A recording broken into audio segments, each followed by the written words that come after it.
kita membuat semacam acara Legend of Teman yang kemudian dimainkan dengan alat-alat ini. Orang kemudian akan punya satu gambaran kalau saya datang ke Borobudur.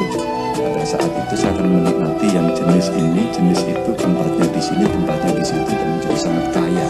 Dan saya berharap nanti orang kesini itu tiba-tiba akan merasa, loh kok kita jamnya sudah selesai, kok harinya sudah habis, kenapa kita harus pulang, padahal masih banyak yang harus kita lihat. Sehingga itu akan mendorong orang yang pada sektor pariwisata ini, dia akan baik. Dan kemudian saya bayangkan ada workshopnya, saya bayangkan makin banyak orang yang memainkan alat musiknya, kemudian bisa dibeli.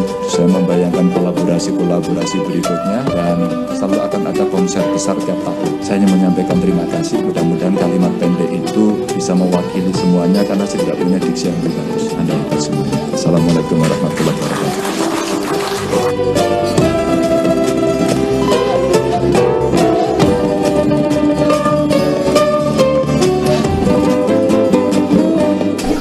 Kayak perpustakaannya ya, semua library-nya ada di sini. Dari situ tergeraklah nyoba replika instrumennya, gimana membunyikannya gitu. Tentunya dengan cara sekarang karena saya sendiri belum lahir pasti zaman dulu ya. Akhirnya coba-coba, lama prosesnya sampai akhirnya dapat komposisi dan kita garap, akhirnya jadi seperti tadi. Ternyata dari dunia musik ada di tembok itu, ada alat musiknya, ada alat musiknya. Beberapa mitra juga, Mas Pura yang paling tua ngingetin, lo mau ikut kita ngembangin ini untuk Indonesia atau keduluan orang luar.